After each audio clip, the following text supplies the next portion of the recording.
terms. Just to remind you, the question is, what is wrong with the GOP in the state of California? Laura, well, first, this won't be popular, but it's a captured operation in California.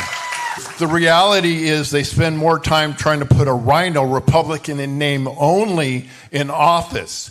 The primaries are the most important, and they focus on getting a rhino. That's there. It's two sides of one coin. It's a game. The primaries are the most important. The California GOP focuses where? They tell you to focus on the general election, don't they?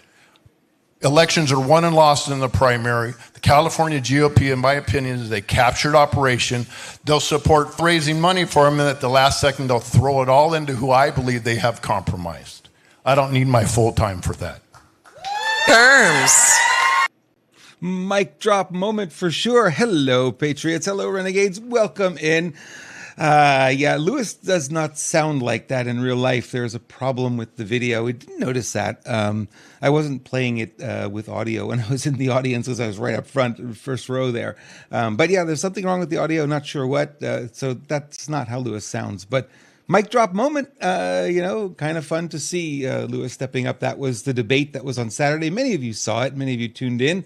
And for those of you who didn't, you may want to go have a look. It's really, really good debate. And, we're anxious and excited to see what Lewis is going to bring to the forefront. All right, as we get started today, you guys know you can watch also on YouTube. And I see the complaints about Rumble. We get it. We hear it from people all the time. If you don't like Rumble, it's okay. We're official Renegade Media on YouTube as well, and you could watch it there, or you can watch it on Unpopular Viewpoint on Rumble, and obviously Renegade Media on Rumble. And if you prefer, you have an X account, just look up at Robert Imbriali, and it is there as well.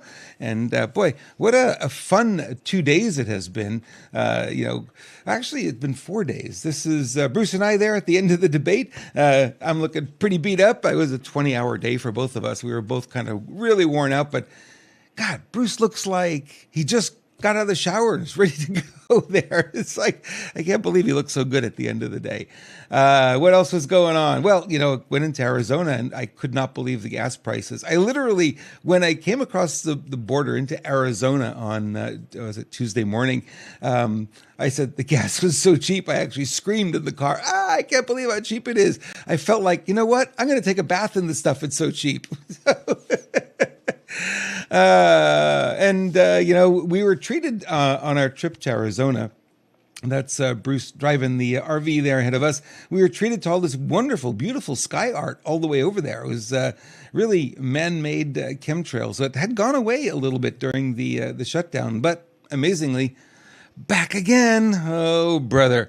And then we had a little recreational time, shall we say. There's Mr. Poppy getting ready to take care of those zombies. You don't need any of them around. All right, let's bring in Mr. Poppy. Speaking of him, hey, Bruce, how are you? Oh, you're muted. I'm really good. I decided to leave these ears on all the time because while we were shooting, I was chastised a couple times for firing off a couple of rounds without having the ear protection on. But that was a great time. Thanks to Matt and Andy. Let us go out there as a private members shooting club thing. They had some pretty big, powerful weapons. I got to put some lead through a couple of my pieces, so it was very, very fun. So thank you to them for all that enjoyment and fun. Yeah, we've been going pretty much nonstop since Friday afternoon. We actually were working prior to the big debate. We had a dinner for all of our team. And that was a lot of fun. I actually never got to eat because I was talking so much. I never got to order any food. I left there. It's like 9 o'clock at night. I'm like, you know what? I never ate anything. The restaurant was already closed. I'm like, oh well, so be it. I'm heavy enough. I mean, there we go. And then Saturday during the debate, you guys remember they had a private event in the morning. Lewis had what was it 8 to 12, I think it was, about 4 hours, 4.5 hours. And we streamed Lewis's presentation, a little bumpy, but we did stream it because I know people were asking about it. They wanted to see it. So it's on the Renegade Media channel if you missed that conversation, I guess you could call it. And then the debate later on. And Bruce, I think the consensus there was Lewis kind of knocked it out of the park. I tend to agree. Yes, out of all the people, I mean, there was 11 or 12 different candidates, and Les won. Out of all those people, Lewis seemed to be on the A team. They divided him up into two groups, and he was on the one that had all the powerhouses allegedly. With Mr. Hilton, Mr. Dual Citizenship. And there was another guy that came in a close, second to Lewis. I think Steve Hilton crashed and burned. Yeah. Myself, even trying to be as unbiased as possible. Yeah, Lewis crushed it for never being in a debate like that. He doesn't believe in the debate prep. You hear all these people doing debate prep and tossing questions and being on your feet. He was completely off the cuff and had all of his points down pat.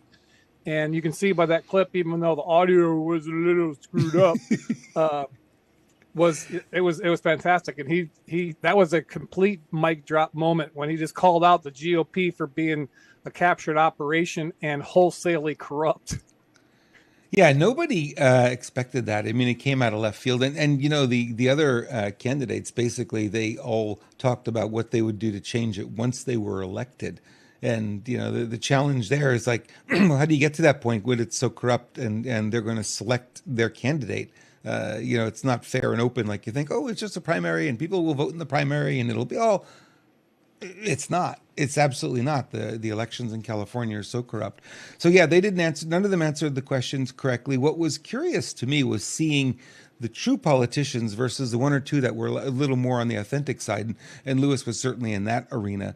And, I think people are sick and tired of the polished politician.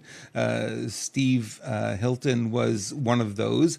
He spoke in circles. Every time you ask him a question, it was just circular answers that went nowhere. And you really walked away going, what the heck does he really stand for?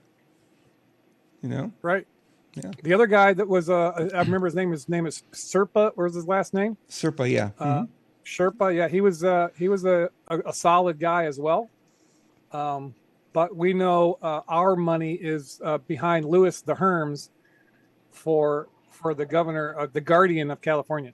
The Guardian, I love that. That was Michelle Stapley that came up with that Guardian comment, I think, right? Makes a lot of sense. Yeah.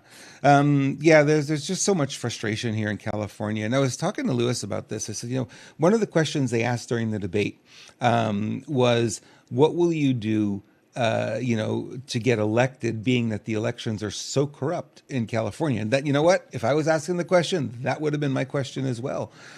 So I had that conversation with him after, the debate, and his comment was, nobody's going to win if the elections stay the way they are, right? So, it's really about the electorate and getting the electorate back in. And he was saying things like it's apathy. And I go, I think it's a little bit more than apathy. I think it's gotten to the point of helplessness. And we have to reanimate the electorate and get them back into believing again. Because it's like, you think about elections, it's like, why bother? We know they've been fraudulent here for years. I mean, there's what's more rare than a dinosaur is a real Republican in California. Yeah, you're absolutely correct there. And it's, helplessness was a good word. Defeatism, many people, every event that we've been to in the lead up to this, the debate, a little small tour we did in California, every single person said, and even Saturday morning event said, they feel that their vote doesn't count, right? That they're not represented in Sacramento. Well, are they? And, I mean, just look at the reality of it. That's what they're seeing. That's what they 100%. Need someone that has to come along and reanimate them, right? Right. And then the garbage with this Prop 50 thing, taking another alleged 5 seats away from, the people of mostly red California. That's, we'll see. There is some scuttlebutt, if coming from the Juan O'Savin side, that there is going to be some type of national emergency, and there's going to be some type of executive order or something to go into effect, or to try to before the midterms to try to make it more free and fair. So we'll see what ends up happening. After what happened with the whole shutdown thing, I'm not completely confident that's going to be able to be pulled off. I asked Lewis specifically about Prop 50. Prop 50 was allowing Newsom's team to redraw the electoral maps of California on their own without no outside, it's like hiring the fox to watch the hen house. You know what I mean? It's like, it's not going to work. And, he was saying that Shasta County, where they remove the voting machines, that was the only county in California where they removed the machines, the vote was the exact opposite of what it was, quote unquote, for the rest of California. So Prop 50 was defeated soundly because nobody wanted them to have this power. And, of course, we knew. And you knew when you saw the envelope and you put your no vote on there, there's a hole right where the no vote is. Bang, you can see it right through the envelope. You know those envelopes are going to get tossed or they're not going to be run through the machine, right? Kind of clear to see that. So it was fraudulent, no question. Now, about an hour ago, I saw something come across the feed that this has been referred to the DOJ. They're going to sue California because that is illegal for them to do what they're trying to do. So we'll see where that goes. You know how long things take to get to the DOJ? My gosh, my hair's gone gray waiting for the DOJ to do anything. It is. It's a sad state of affairs. The wheels of justice do turn, but they turn really, really slow and not fast enough for all of us who've been, on our edge waiting for, something pretty significant, to happen in those regards. It's just been a slow rollout, and it might be on purpose that way. I don't know. I don't have any of the information. But we just got to keep our nose to the grindstone and keep doing what we do. Well, Bannon said he had a commentary last week. Bannon, when he goes on his rants, one of the things he said is there are not enough attorneys at the DOJ to prosecute all of these things. This is why it's taking so long. And he's like, you know what? You need to go hire 500 attorneys and start getting the ball rolling. And it's like he says, we're burning daylight. And I think all of us are feeling that. I talked to a lot of people at the debate and people in the audience too, not just the speakers. And we kind of hang out in our little echo chamber. But I like to go outside of that and start to speak to some of the people. What are you guys feeling? What are you experiencing? And they're all feeling the same frustration. It's like we haven't seen one pair of handcuffs come out yet. Nope. And maybe that's why. The problem is too, the judicial system, we know all that stuff. So, to get into this stuff straightened out, it's what's that old saying that was in the 17 back channel intelligence? Military is the only way. I think it's something of that nature. Mm-hmm. So we'll see. And Juan Savin keeps kind of pointing in that direction that we're going to head there. And I got to see a little bit more before I can jump on board with that yet. But I like the idea. I like the concept for sure. And I think it's going to come to a point you've got to do something because, what did they say? The first 9 months. And then what Congress does after the first of the year of now we're going into the midterms, they're not going to do anything dramatic because they don't want to lose their chances. So Congress then becomes a lame duck until the midterms happen. And then you get one more year where they'll actually do something. So if we were to, let's suppose that's true. And it's, a pattern that's been repeating for many, many decades. So you're at the end of the year now. Now, if Congress pulls back and doesn't do anything because they're afraid of losing their seat, then you have a very weak 2026 coming up. Something is going to have to be done over and above the government because you can't rely on government to do it. And then if we don't win and keep control of the House in 26 next year in the midterms, then where do we go? Then Trump is a lame duck for the last 2 years of his presidency. He'll get nothing done. Yep. Yep. What's the over and under if we end up losing, the House of Representatives in the midterms? What's the over and under for the number of impeachments that are going to be happening? One a week. That's what we're looking at. And there is credible evidence that Democratic staffers for the crazy libtards are right now actively spending considerable amount of time putting together criminal cases for Trump and the Trump administration for after he is not president, if he ends up not getting his third term that Steve Bannon almost guaranteed. They hired the law firm already to handle that, so they're already working on it. Yeah, you're absolutely right. And he won't be able to defend himself if these people are still in play, and he's going to have to do a heck of a lot of house cleaning. And I think, what I heard last week, maybe it's true, maybe it's not. All this stuff is being put into one giant case, which are going to move down to Florida, and they're going to do one grand jury rather than doing a grand jury for this and a grand jury for that. And they're just going to do one, and it's going to take down a lot of them. So that's what we're hearing from our esteemed government at this point. We'll see. That would be nice. I think all of us are waiting for that. I think that's what's in the Q drops, that it'll end up being a big roundup, right? That's what we're looking for. So we haven't seen proof of that, but maybe. What do you think? I don't know. I mean, I'm not one to poo-poo anything that's exciting and positive, but yeah, I'm cautiously optimistic would be a good frame of mind that I'm in currently. Cool. I like that. Cautiously optimistic. That's where I'm going to sit as well. Okay. Shall we get into some news? Oh, yeah. Let's do it. Yeah, you like news? I'm going to move this over here so it's easier for me to find the shot I need, because I've got too many shots here sometimes. Mike Johnson, House Republicans explode after GOP senators sneak in $500,000 payout for themselves per federal data requests into the clean CR, with nothing else added. Oh, except we're going to pay ourselves $500,000. Yeah, we didn't know that. That was important, but there we go. Yeah, no, the idea behind that is because of this, where the Operation Arctic Frost. That Jack Smith and his minions had subpoenaed congressional members' phone records without any acknowledgement. And I guess there's supposed to be some type of acknowledgement, from them, then giving them heads up or something, and none of that was happened. So now they're, putting this money in there for these senators to be able to sue the government, and each of them getting an extra $500,000 bonus for having their phone records subpoenaed by Jack Smith. I thought you were going to say Jack Frost after you said Arctic Frost. Yeah, I'm like, I almost did. I was feeling like it was coming out. Yeah. Yeah, it was right on the tip of the tongue. Oh, brother. Yeah. So when you think the corruption isn't there, when you think it's a clean CR, Mike Johnson's all pissed off. And he's like, well, you're kind of the Speaker of the House. You're supposed to be the guardian of this. How'd they sneak it in at the last minute? That means you didn't read it at the last minute, is what I'm reading. Yep, because the House passed their deal, and then the Senate renegotiated, added some few things.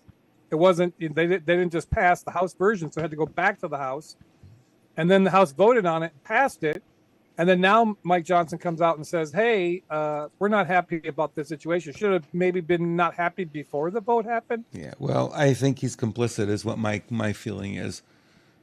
He's in on it. You know what? We'll give you a couple of 100,000. Shut up about it. You know what I mean? Each one will chip in 10% or whatever, and he'll get a nice payout at some point. The level of corruption in the government sometimes is just, we were brought up believing that our government was the least corrupt nation of all the nations in the world. Our government is the most transparent, the most honest, and propaganda. That's not true. Clearly not true. Lies. Yep. Yeah. And our government's probably one of the worst.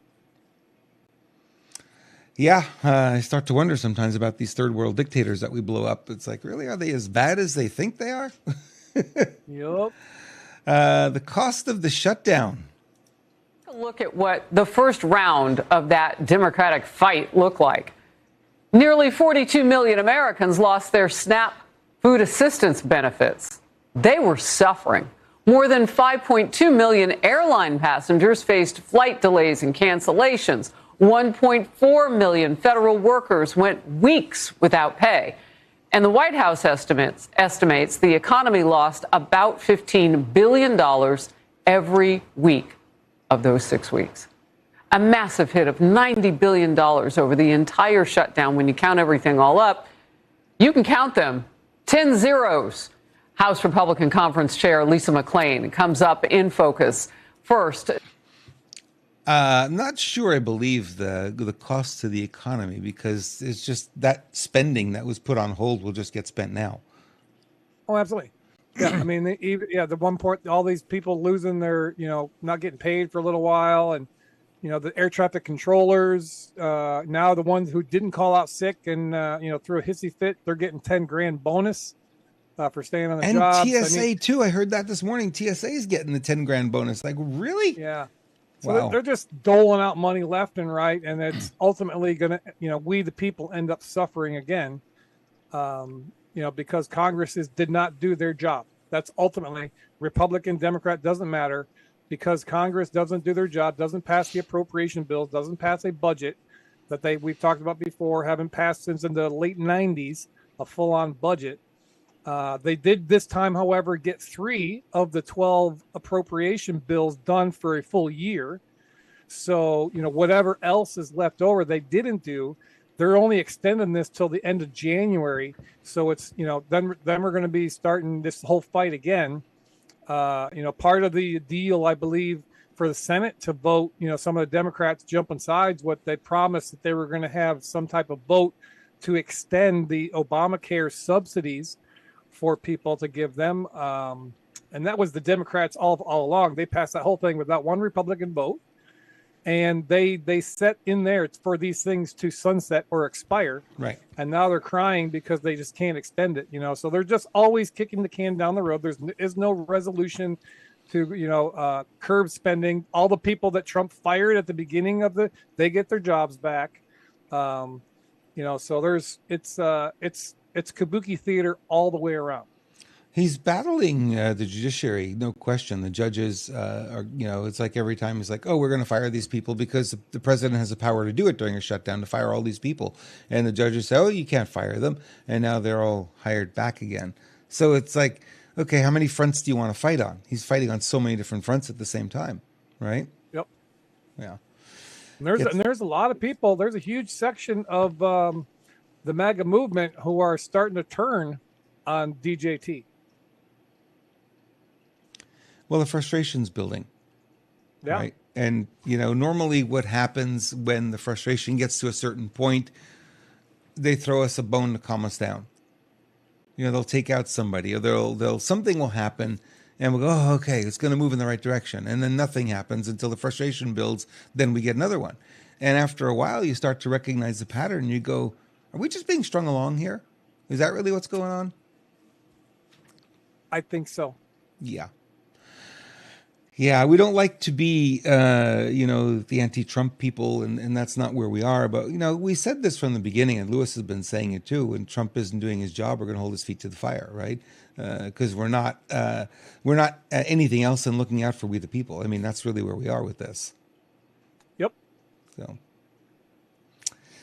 all right. Here's a big story that's going to drop tomorrow, and it's one that all of us have been, I think, puzzled about.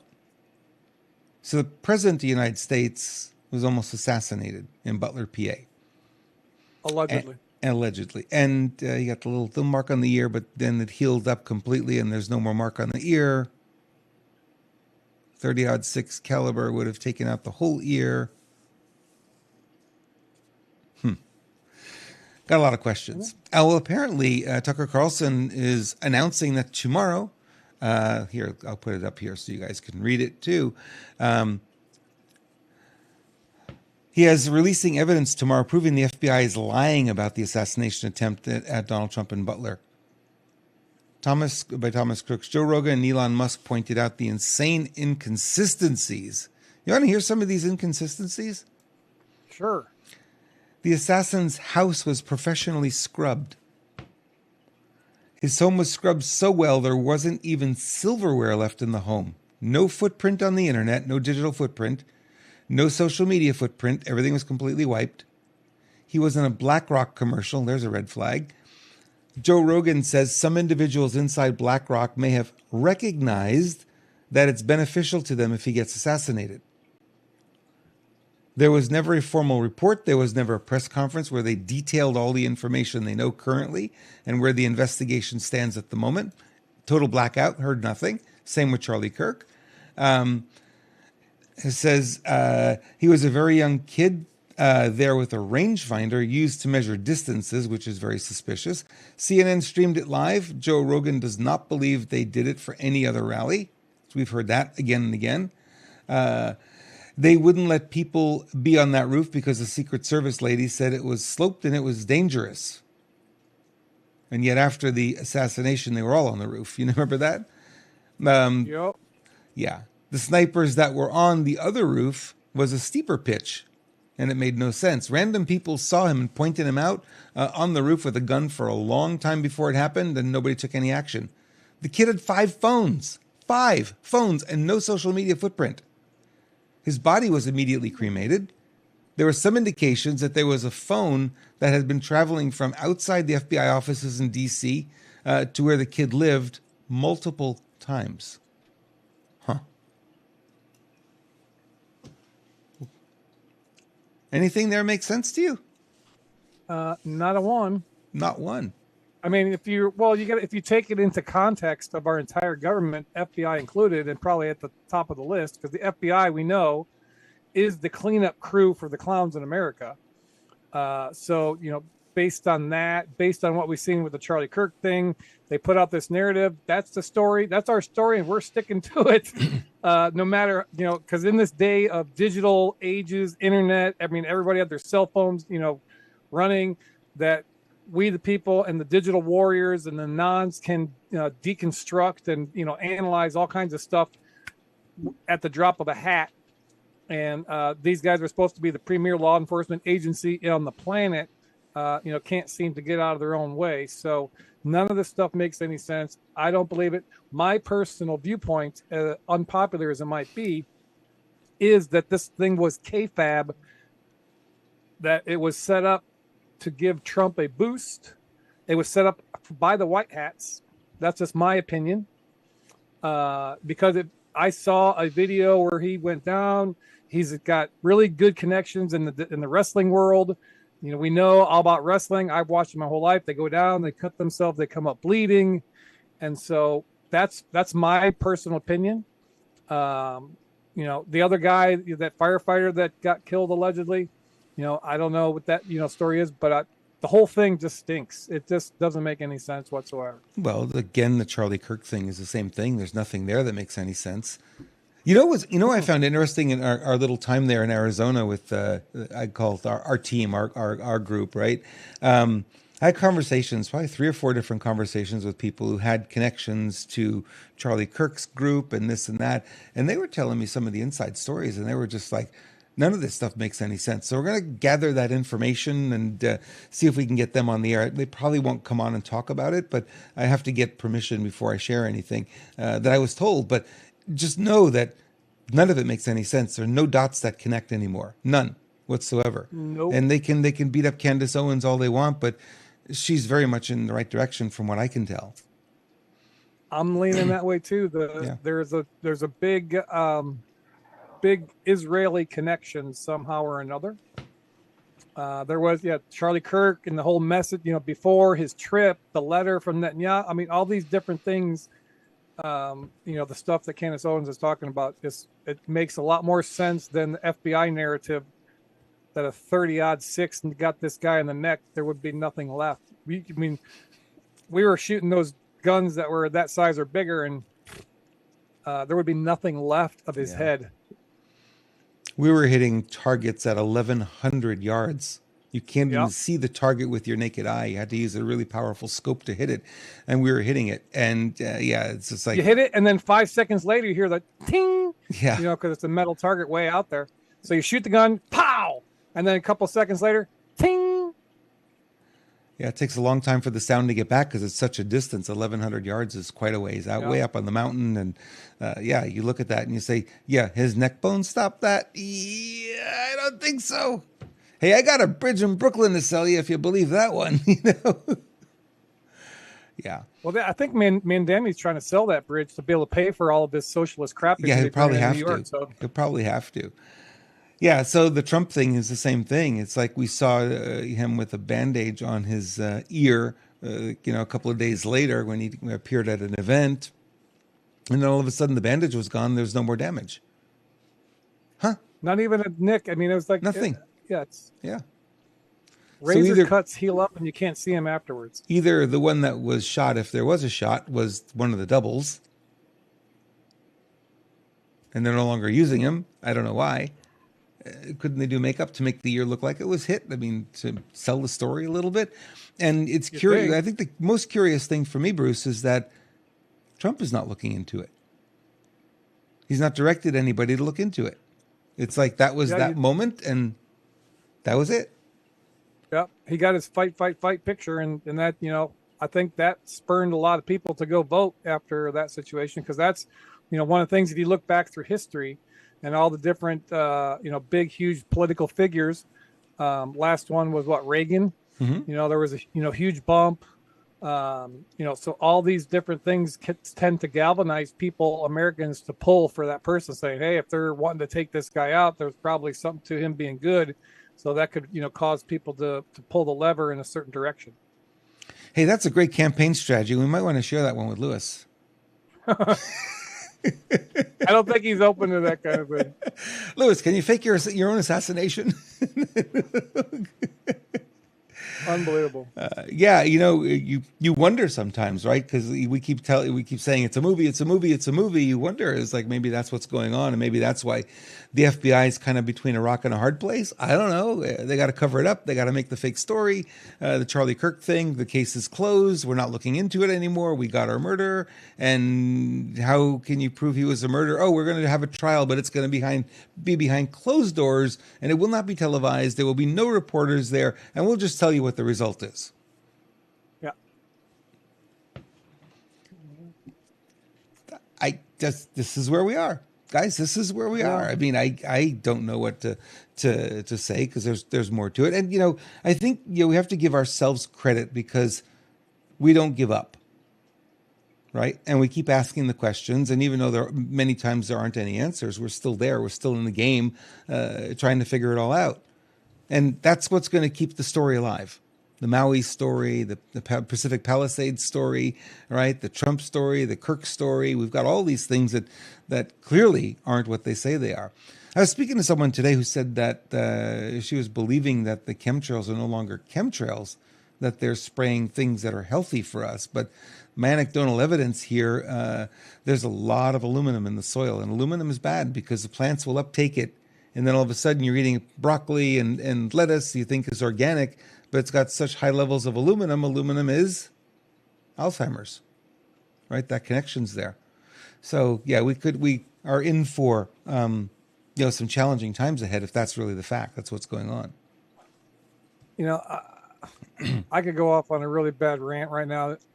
I have zero buy-in to that kind of BS. They're not spraying bad stuff anymore. They're spraying good stuff to make us healthy.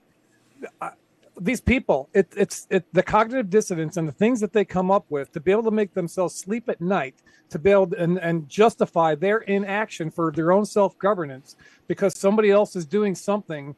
It's infuriating to me.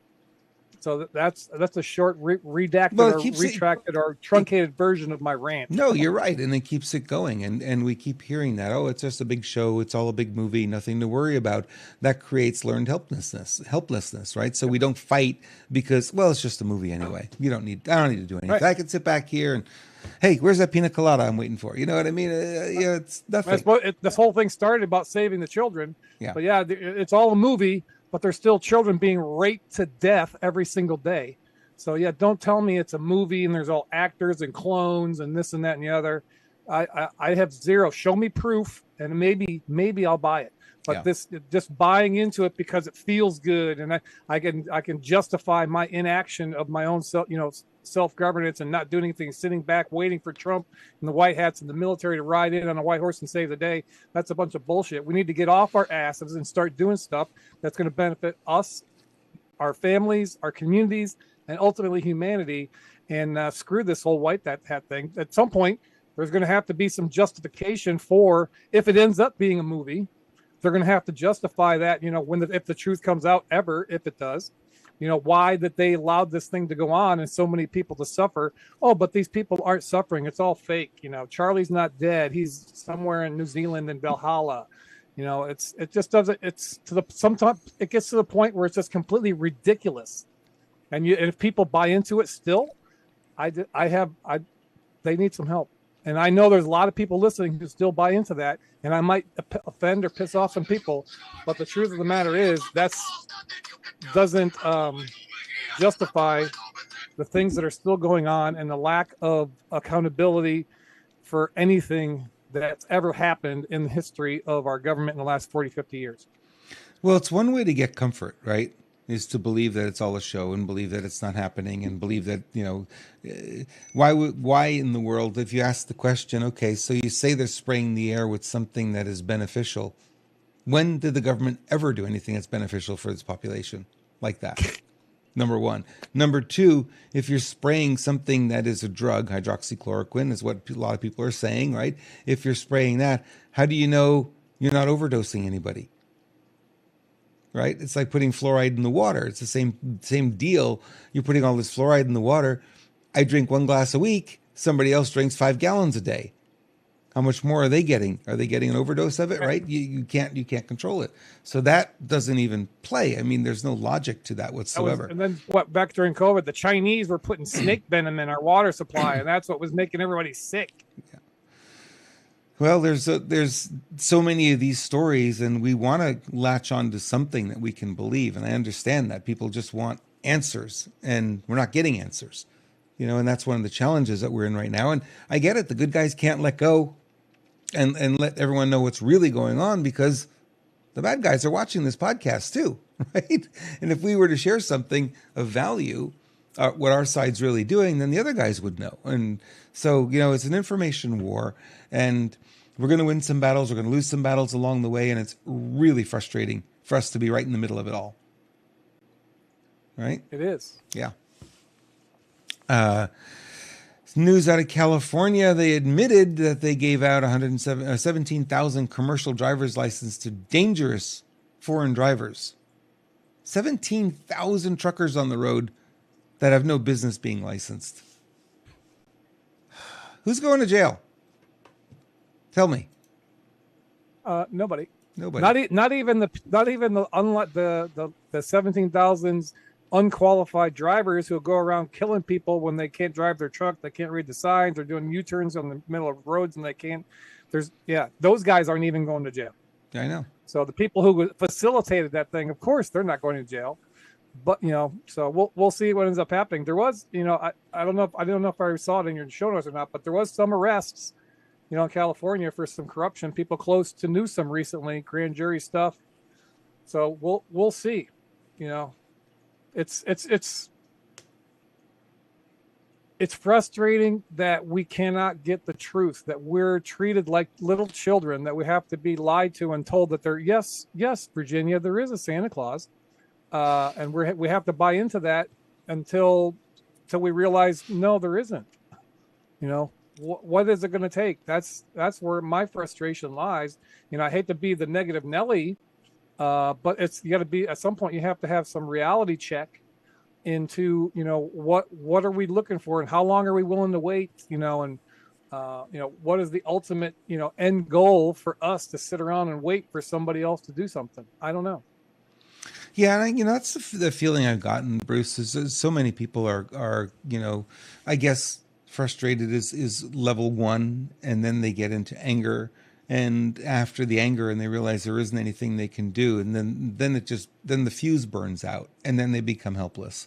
And I think that's where a lot of people are ending up now. We're kind of ending up in that basket of, well, there's nothing I can do, so the hell with it. I'm not doing anything. I'm going to take care of me. I'm going to do what I got to do. And the other piece to it that is one of our conversations I had this morning with somebody was that one of the challenges, people can't follow all of it because it's coming out so quickly. Things are happening so quickly. And because of the financial struggles they're in, they're literally on the hamster wheel. There's no time and or energy to look into any of it, which is really a bad place to be because we, the people, are supposed to hold these politicians to task, take them to task. And you can't do it when you've got to feed your family.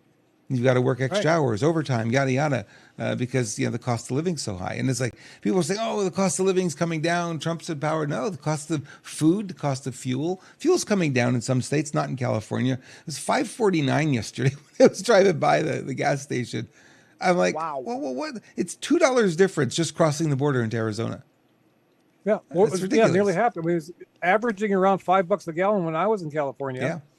And where we stopped, that picture you showed at the beginning of the show, that was a Love's truck stop in Quartzsite, Arizona. And because I travel, I get 10 cents a gallon off. So Robert paid $2.82, I paid $2.72, and that was like nearly half price from California. You know, I should have used your 80 card, gallons Bruce. I in would my have saved RV. money. Yeah, you can use my phone number. I'll give you my phone number. You can punch it in the pump. 10 cents a gallon off. Oh, wow. Yeah, so that's one of the challenges. So people are really feeling the pinch. And even where gas is cheaper, food has not necessarily come down. Food is very expensive still, right? So people are feeling it in the pocketbook, and it's causing them to, have to budget more. And health insurance is skyrocketing. Like I've seen people saying their insurance has gone up 26, 34% a year over year from last year to this year. Because I think the enrollment or whatever, however that all works, I'm not involved in any of that, so I don't know. That period's open. They're getting the new quotes, and they're just like, wow, big jump. Yep. Yeah. Absolutely. So people are being squeezed. I said insurance is the biggest scam on the planet. Yep. People are being squeezed, and they really have they're in the space where they believe they can't live without it, and they're being squeezed about it. So that's a little bit of a challenge.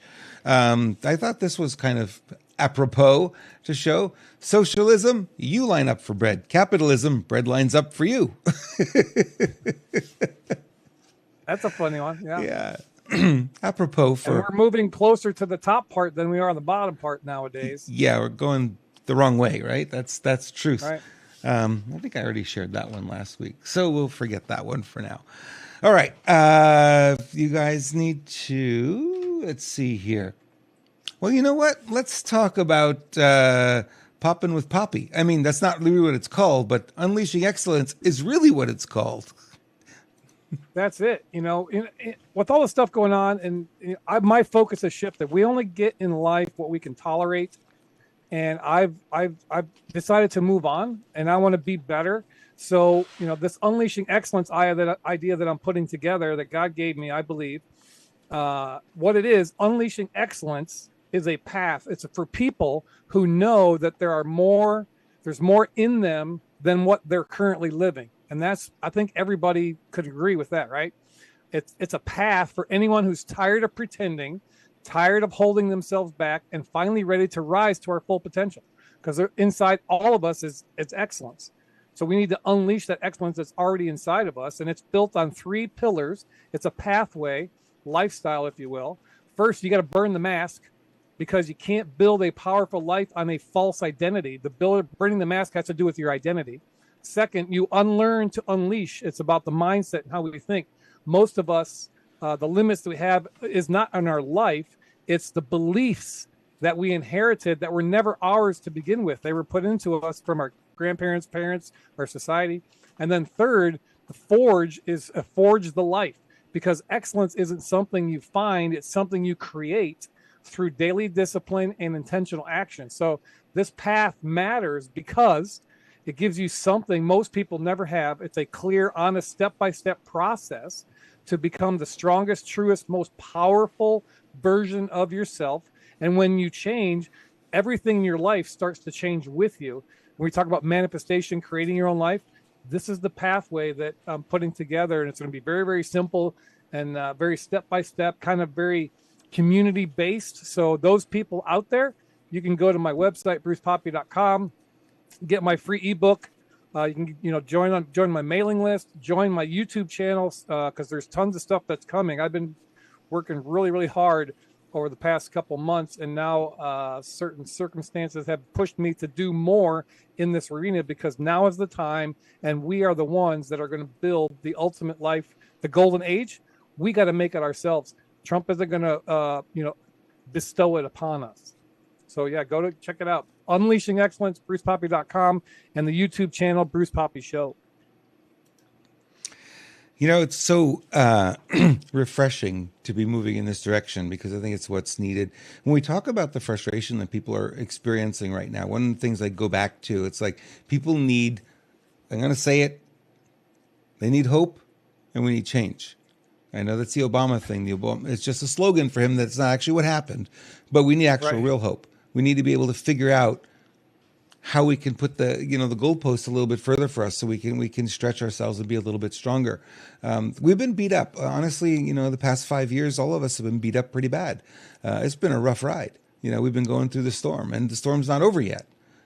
So yeah, anything you can do to kind of get your bearings and get your feet under you again and become stronger is going to be really, really needed going forward. And thanks to Bruce, he's why going I'm to be so doing excited about this is I'm so excited about this because I am living and going through this myself. This isn't something I just read in a book and I'm parroting it back. I've lived these principles and implementing it in my life, and I can tell you what works and what doesn't work. That's in my own life. And I know I'm not different from many other people. So I think we all are facing a lot of similar challenges that we can use this framework, this path, this journey of unleashing excellence to be the best version that we can be and help more people, realize that there's more to life than politics and sitting around waiting for something else to happen to us or for us. No question. Guys, I want to let you know, too, if you want to find out more about me, you can go to renegademedia.tv or follow us on Telegram at Renegade Media. Want to send me an email, robert@renegademedia.tv. Very easy to remember. And I love getting email from our viewers. Love to hear what's on your mind as well. Because, a lot of the times the viewers are who help us design these shows. And, we want to always take it to the next level. We met, Bruce and I met a lot of cool people at the debate. After the debate, they had booths out and we got to meet a lot of different people. So there are a number of them that would like to be on the show. So what we're going to do, we're going to start booking more guests out for this show, going forward. And we're going to make sure I do it right this time, because with Dr. Jessie last week, I think it was just one of those things I didn't frame her correctly on the show. And it was more like an interview rather than, hey, we're commenting on sort of the top stories of the news. So the show didn't go where we wanted it to go, but I'll make sure I do a better job. That was my fault, not her fault. So yeah, we'll make sure we do a better job of that. But yeah, we're going to book guests further out. I think that's going to make a big difference. And, we'll have a lot more voices. I think the roundtable idea, everyone that I was speaking to, the podcasters this weekend that I knew, they love the idea of the roundtable. It's not easy to put together, but they really love the idea of it. Absolutely. Nope. Yep. Because we learn from each other. There's stuff that other people know that I don't know. I learn, they learn from me. Iron sharpens iron. And the Prince song, "Dearly Beloved," we're gathered here together today to get through this thing called life. We get through that together. Get through this thing called life together. Yep. And so we learn from each other, and we need to hear other people's viewpoints and perspectives. Yeah, not good news from Tina Peters. Tina Peters she had lung cancer a while back, and apparently it was in remission, but apparently now in prison it's come back again. So she's not doing that well. So if you could send her some prayers. I don't know if they actually did move her yet to the federal prison that they were going to do. And if they said it was approved, so hoping that happened. At some point, Trump should be able to, if she's in federal prison, should be able to spring her, get her out of there, pardon her, if you will. And I think, we talked about this, I think last week, Bruce, it really looks like she's going to be a witness in a grand jury trial coming up for the 2020 election. So. Yep. Yeah. She's got the goods. She's got the goods. I think Mike Lindell also has all her goods too. I think he was the one that made the initial connection with her. So yeah, that needs to happen. That information has to come out. 2020, it ain't over yet, is really true, right? I keep hearing that. I'm still waiting. Still waiting, baby. Still waiting. Let's see here. You remember we talked about Elon Musk and what his vision was for X.com a while back, and I said he wants to make it kind of an all-in-one app. And people go, well, what does that really mean? WhatsApp, I think, is a good example. There's another one in China that the Chinese use that is your payment gateway. It's a catalog. It's you could shop on there. You have messaging. All the different elements are on there, including watching videos, so on and so forth. So when we're streaming on X, If you look at the URL, it's x.com broadcast. Is it broadcast.x.com? Anyway, the word broadcast is in the URL. And you say, why would they have that? They didn't have that under Twitter. No. The goal there is that he wants to build it out to be a video site so we can stream. We stream. The first one that I streamed was one of our Truthathons. It was 14 hours and 28 minutes, I remember. And I streamed it on X, and the whole thing went. I was surprised that it went so long. And then I realized, okay, I see what's going on here. You know, after Elon bought it, he's really going to make this a video website, not just a microblogging site. His vision is much bigger. So this is the thing he came out. X rolled out an entire new communication stack. That means different communication tools with encrypted messages, audio, video calls, and file transfer. Now look at this. X Money comes out soon. Join us if you want to build cool products. X will be, here you go, the Everything app. Now, let's go back in time. Let's go back to 1999. What was X.com in 1999? That was X.com in 1999. This was the precursor or the competition to PayPal. PayPal had come out around that same time. This was Elon Musk. PayPal bought X.com, and that's how I ended up with a PayPal account, because I had an X.com account. And when they rolled it into PayPal, I had a PayPal account. But I didn't want a PayPal account. I loved X.com better. And I was using that as my main banking back then. It was all online. And that's what the site looked like in 1999. I would say kudos to you for going in the Wayback Machine and digging that gem out of there. Yeah. I remember that logo like it was yesterday. It was 25 years ago, you know. But yeah, it's interesting to see that what goes around comes around. He's coming back to that same idea. And he probably wanted to do it there, but he needed, you know, the audience. And obviously buying Twitter, he got how many billions of people on there, all those accounts. Well, we have a lot less on the left now who are on X. A lot of them have gone away, you know? Right. Yeah. I mean, or were taken. They haven't gone away. They were taken away, a lot of them, and still haven't been returned. And you know, if you just look at the evolution of Elon Musk and the things he's done with that X, the PayPal, and then, you know, now with the SpaceX, you know, the Tesla, the internet that he's controlling. I mean, yes, I can see this, you know, X being, you know, a big conglomeration of like the new YouTube, banking, shopping. You know, it's like your 15-minute city all on one app. Yeah, you don't have to go anywhere else. Yeah, it's not a new idea, because there is an app in China that does that. WhatsApp tries to do that. I'm going to take WhatsApp off my. I'm going to take it off my phone, because WhatsApp is a Meta product, it's a Facebook product, right? They own it, and they just snoop way too much into your private details. So I want that app off my phone. I don't have Facebook or Instagram on my phone for that reason. You go, oh, wait, can you look it on Facebook? I don't have it on the phone. I don't put it on there. They snoop too much. So you just go to the website through the computer. Yeah, or it's on the iPad. I have it on the iPad, but not on the phone, and I just keep it off of there. I'm not sure that having on the iPad, they're not snooping too, you know, as much, but you tend to do more on the phone than you do on the iPad.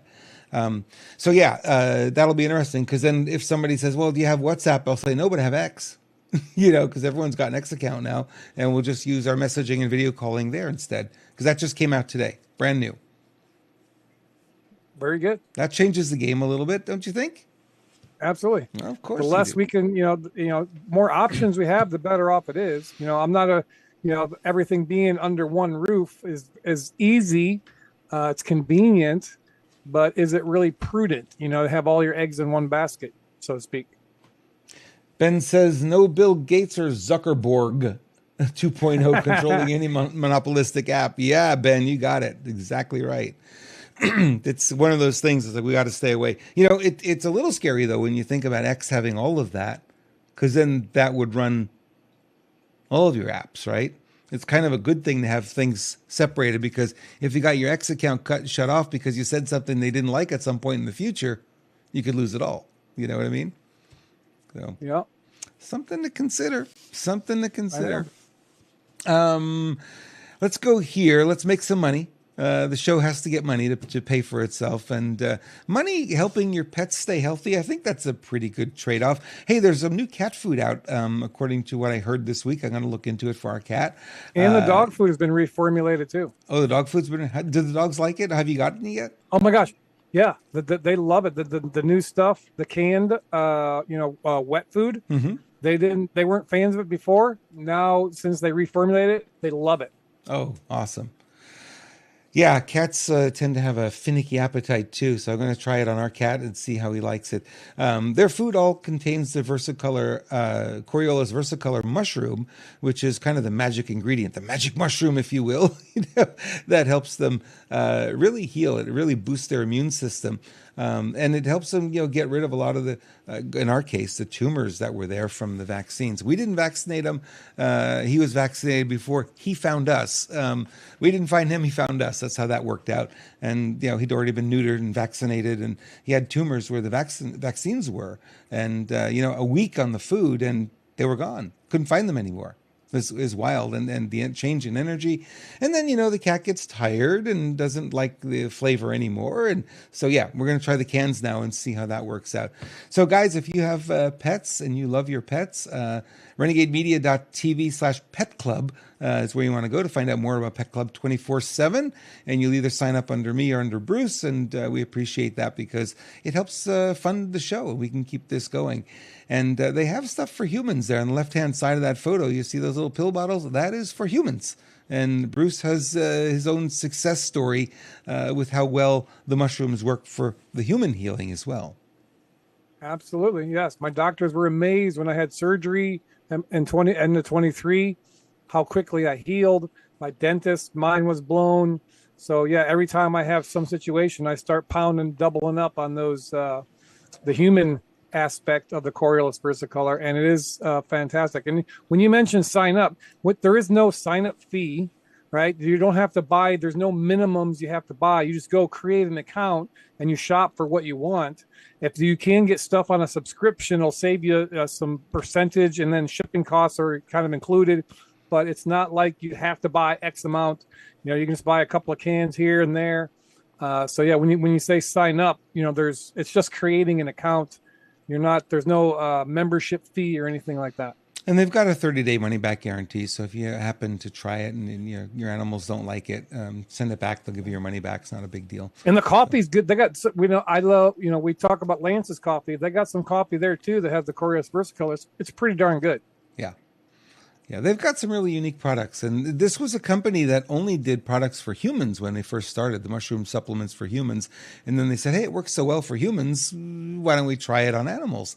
So they've got stuff for cats, dogs, horses. And of course, when we say horses, we mean goats and sheep, and any animal literally can benefit from this. So, renegademedia.tv/pet club. You'll find out everything you need to know. And if you've got questions, send it our way. We'd love to answer questions on the Pet Club stuff.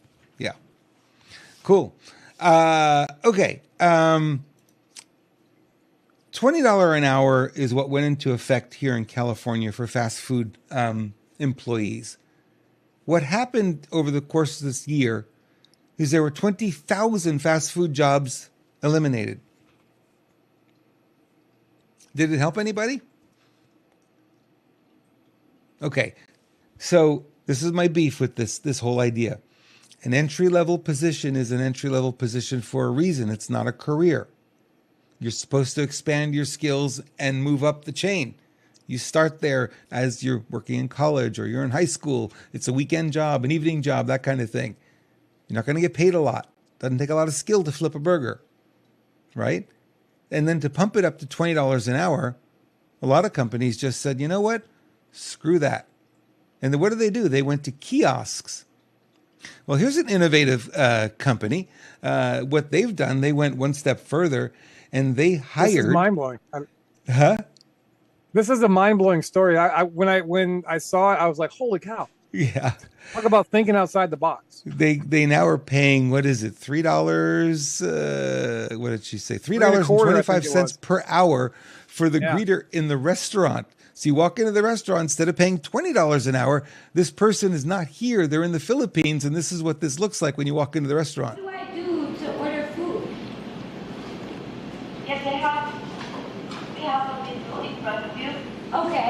Over there? Yeah. Yeah. And where are you located right now? Can I ask you? I think that maybe You're in the Philippines? What do you recommend? we have airport, the airport, The M4? the stallion on regular and race for the regular. Okay. Do people usually tip you? Sometimes Sometimes? people is cheap. Yeah? Oh, not every time? It depends on the customer. So there you go. You have somebody in the Philippines, and this is a chicken joint in New York City. Same deal there. They raised the minimum wage, so they said, "Screw it, we're paying $3.25 an hour now. We got someone in the Philippines taking your order." And then for people delivering the food, they got these little robots, that Yeah. bring your food to the table. So these people, these mega corporations, they're not stupid. Whatever the government tries to put on them, they'll figure out a way to make it profitable. That's the ingeniousness of the entrepreneurial spirit, is you can shift and adjust, and you're always going to figure out a way. You might take a step back, but you're going to end up being ahead. Yeah. Because all the government wants to do is to get in your pocket, whether you're a company, whether you're a private individual. All the government wants to do is you to feed that beast. Yeah, I always go, as an entrepreneur, I always go back to, the government can't interfere in enterprise, in small business, because they have no clue whatsoever. None of these guys ever were in the business world and understand anything. Me, you, Lewis, we're all entrepreneurial in mindset, and it's a very unique mindset. And when we see problems, what we don't see is that is, anything that will stop us. It's okay. How do we find the solution to the problem? Right? It was when 9/11 happened and those buildings came down. The entrepreneurs said, "We've got all this steel. You can't reuse it for a building. What can you do with it? Hey, let's build a battleship." Right? And that's the kind of thinking entrepreneurs have. You see something that's bad, and we say, "How can we make it good again?" And you're never going to stop the innovation. So you say, "Oh, $20 an hour? Okay. Is that the game you want to play? All right. What are solutions? Well, how do we get around it?" And they will always find a solution. And you can't keep making laws to stop it. It's like whack-a-mole. It's never going to happen. Absolutely. Yeah. Nope. You're 100% correct. Raindrop is now a monthly support at Raindrop 369. Thank you so much. Woo! I appreciate you. Woohoo! Yeah, it's right. It's helps us keep this show on the road here. This guy saved a $3 million, or what is it, $60 million private jet from near disaster.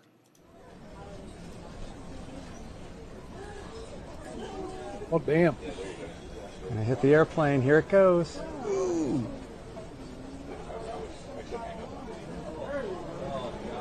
Nice block. That's how you do it. Yeah. 2 points for the takedown. Yeah, he went in for the takedown. That was ingenious thinking. And right at the last second, too. That one last twist would have hit that jet, and that would have been the end of that thing. Crazy, but fun.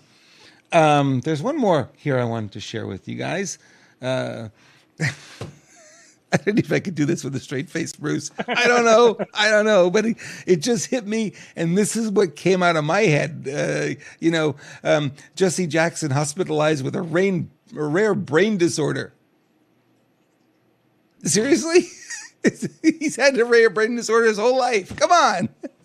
Yeah. And by the way, it's not that rare. TDS is not that rare. Yeah.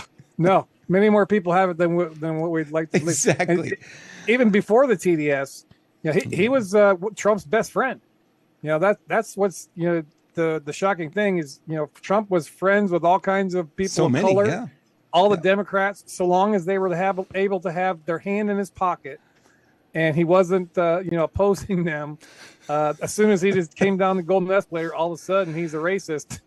After being friends with Jackson, Mr. Sharpton, all the other people that were in New York and wanting to, get into his pocket and have a chance to get some money from the guy.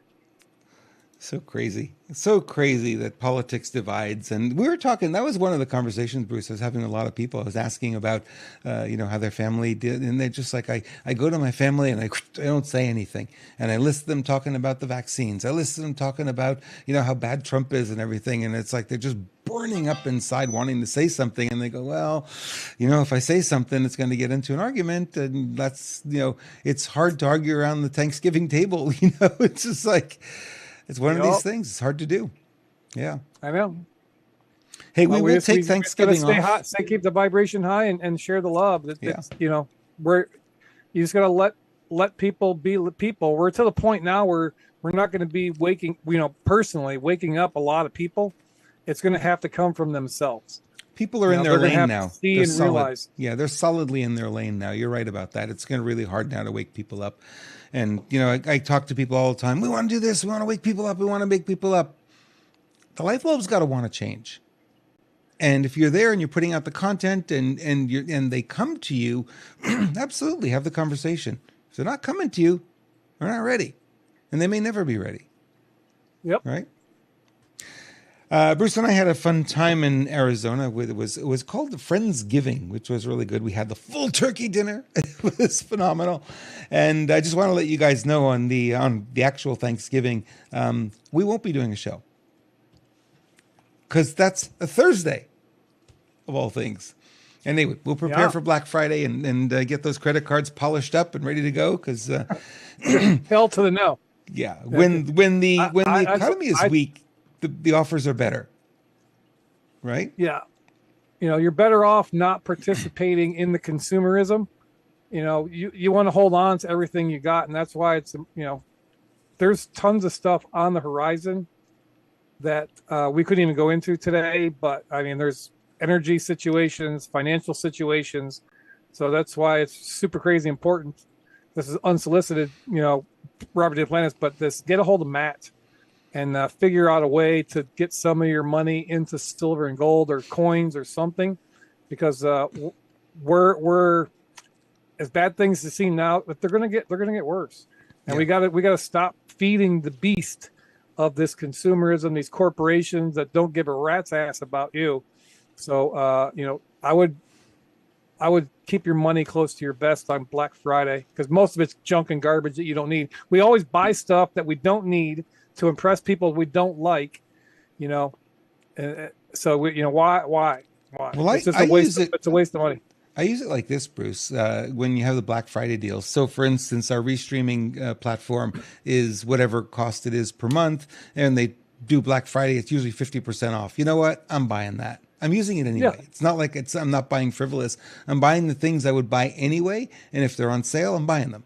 Right. And right. If you could save a buck, you do it. And that's what's really great about Black Friday.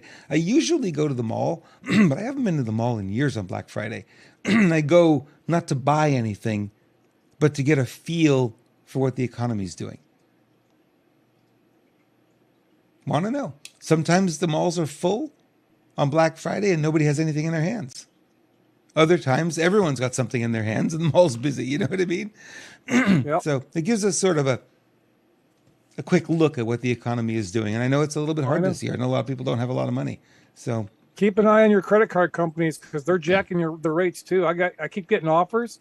Now they're up 36 or some odd % interest is one of the last offers that I got. And then on top of that, they want to charge you like $9 a month just to have their card. So 36% interest and $9 a month to have a credit card to buy stuff that you can't afford. And then you end up being in debt your entire life. Credit cards are evil as the day is long. So that's just my viewpoint, unpopular as it might be. Yeah, there you got to watch the interest rates. I mean, when I was growing up, 20% was a loan shark, right? That's what they charge you. The mafia was 20%, and now it's in the 30s average for credit cards. It's legal loan sharking is what it is. Yeah, and that's the banking cartel, and that needs to be changed. And one of the things that we would look forward to with crypto is a lot of that's going to go away, those fees. So it'll be a lot cheaper. Yeah. I mean, I'm not even happy. My background as a real estate broker. I think the 50-year mortgage that Trump floated out there is a really bad idea.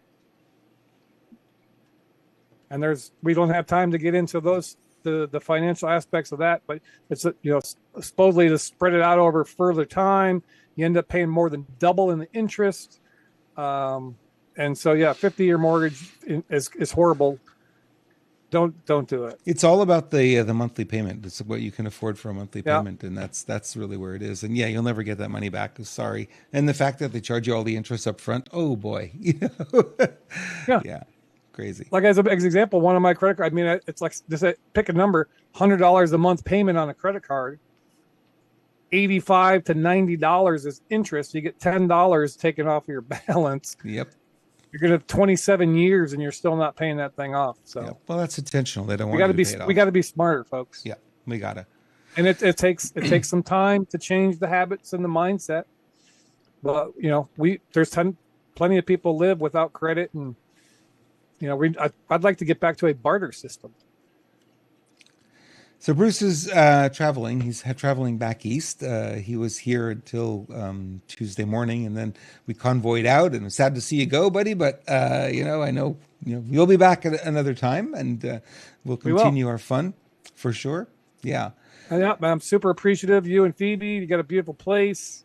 Glad that you have us here. Now we're in outside of Phoenix, Arizona, for a little bit. And then we're going to make our trek back up towards Missouri, St. Louis area for Thanksgiving, and ultimately into Florida for Christmas and New Year's, where the rest of our kids and most of our grandkids are.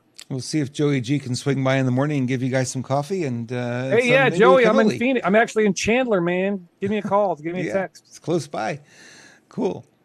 Bruce, I appreciate you, my friend, and I appreciate everyone who watches and shares our show. Give it a thumbs up if you like it. And guys are smart. Some of you are watching on YouTube and watching the chat on Rumble. Remember to watch both chats, right? There's the Unpopular Viewpoint, and there's also the Renegade Media chat room. Keep both of them flamed up and heated up, because there's a lot of friendships being formed in the chat room. I find that fascinating how that works when you only have screen monikers on there and screen names, and there's still people who are like really become friends. It's really wonderful to see. Oh, absolutely. Yeah. Yeah. All right. Thank you, Bruce. Thank you, everyone. Lots of love to you. And we'll be back Monday with another episode of The Movement. See y'all soon.